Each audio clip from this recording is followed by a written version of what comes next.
Assalamualaikum warahmatullahi wabarakatuh. Welcome back to my channel. Pada kesempatan kali ini kita akan membahas materi matematika wajib kelas 11 SMA dengan judul materi program linier dengan submateri pertidaksamaan linier dua variabel. Sebelum belajar, baca doa dulu ya guys. Selamat belajar.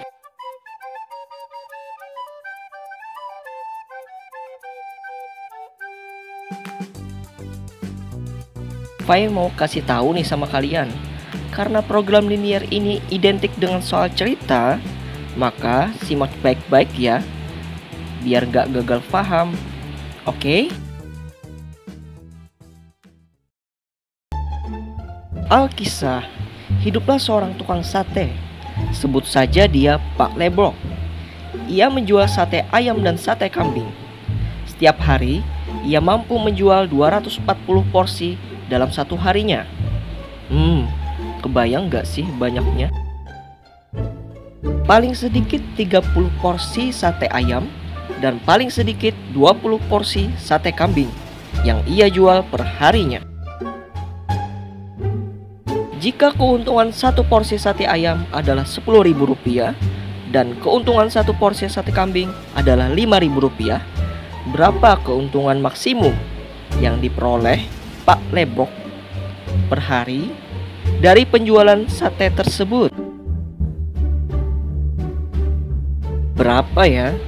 Nah, permasalahan tersebut dapat diselesaikan dengan menggunakan program linier. Tetapi sebelum program linier, kita harus mempelajari dahulu submaterinya, yaitu pertidaksamaan linier dua variabel.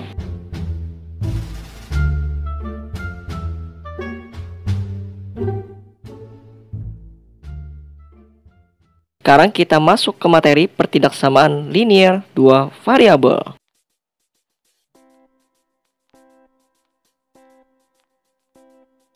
Apa sih bedanya persamaan dan pertidaksamaan? Nah, sebelumnya kan kalian sering nih jumpa dengan yang namanya persamaan. Persamaan biasanya dilambangkan dengan sama dengan. Nah, kalau untuk pertidaksamaan dilambangkan dengan lebih dari, kurang dari, lebih dari sama dengan, dan kurang dari sama dengan.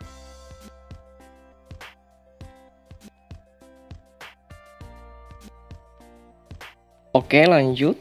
Perhatikan contoh pertidaksamaan linier dua variabel atau disingkat PTLDV dengan variabel X dan Y berikut. Yang A, X dikurang 2Y lebih dari 2. Yang B, 2X ditambah Y kurang dari 4.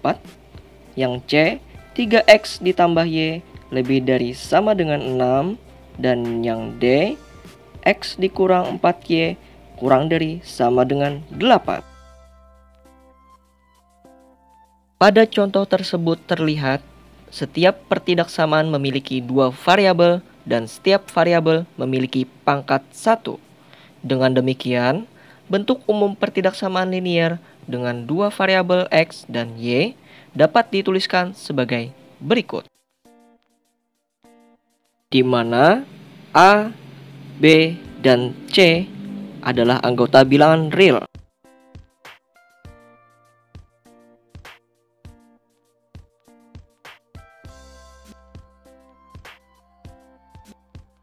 Oke, lanjut ke materi terakhir, yaitu menentukan daerah penyelesaian PTLDV.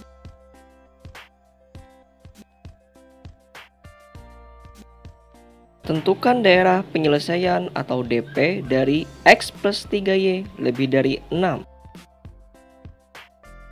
Langkah pertama adalah menggambar garis pembatas X ditambah 3Y sama dengan 6.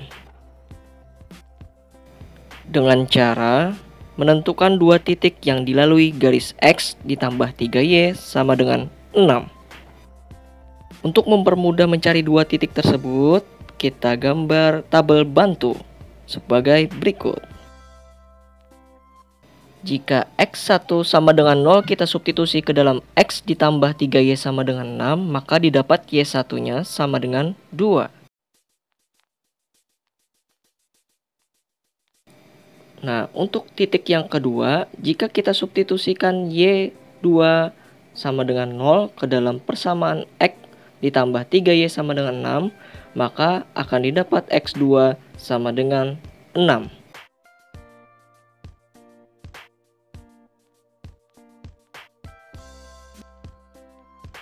Nah, sekarang kita sudah dapat dua titik nih.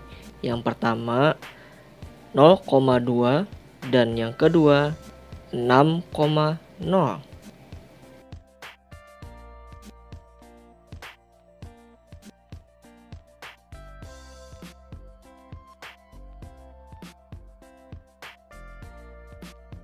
Kemudian perlu jadi catatan bahwa untuk menggambar garis PTLDV lebih dari sama dengan atau kurang dari sama dengan, maka garisnya full ketika digambar.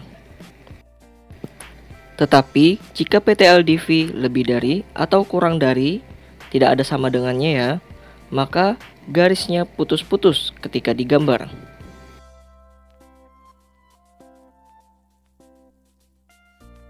Nah, karena soal yang kita bahas ini lambangnya lebih dari, maka ketika menggambar garis tersebut di diagram Cartesius, garis yang digambar adalah putus-putus.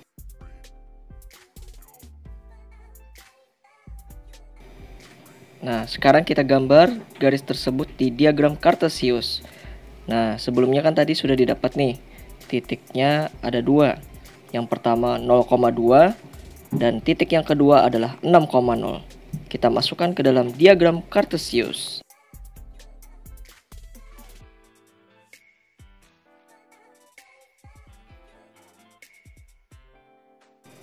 Lalu kita hubungkan kedua titik tersebut dengan garis putus-putus.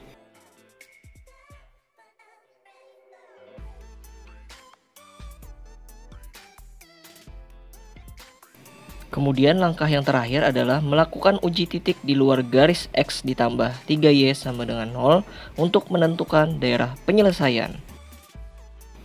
Titik uji yang paling mudah adalah 0,0. Kita substitusikan ke pertidaksamaan di soal yang X ditambah 3Y lebih dari 6.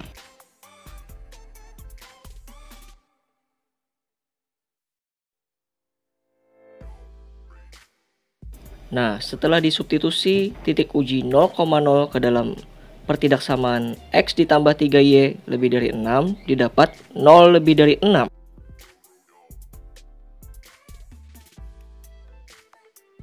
Nah, karena jawabannya 0 lebih dari 6, apakah pernyataan tersebut benar atau salah?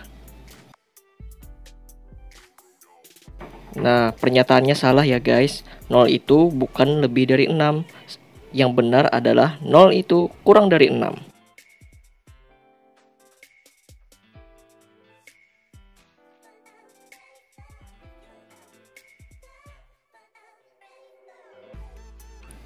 Nah, karena pernyataannya salah, maka daerah penyelesaian yang diarsir adalah daerah yang tidak memuat 0,0, yaitu di bagian atas yang menjauhi 0,0.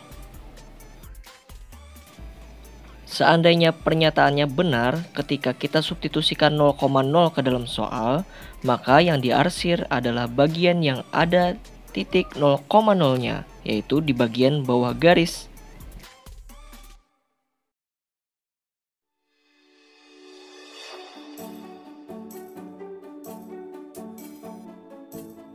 Alhamdulillah. Nah, sekian dulu ya penyampaian materi matematika dari Fai Channel kali ini. Jangan lupa like, share, and subscribe agar channel ini bisa berkembang dan semakin memberikan manfaat. Sampai jumpa di lain waktu. Assalamualaikum. Bye.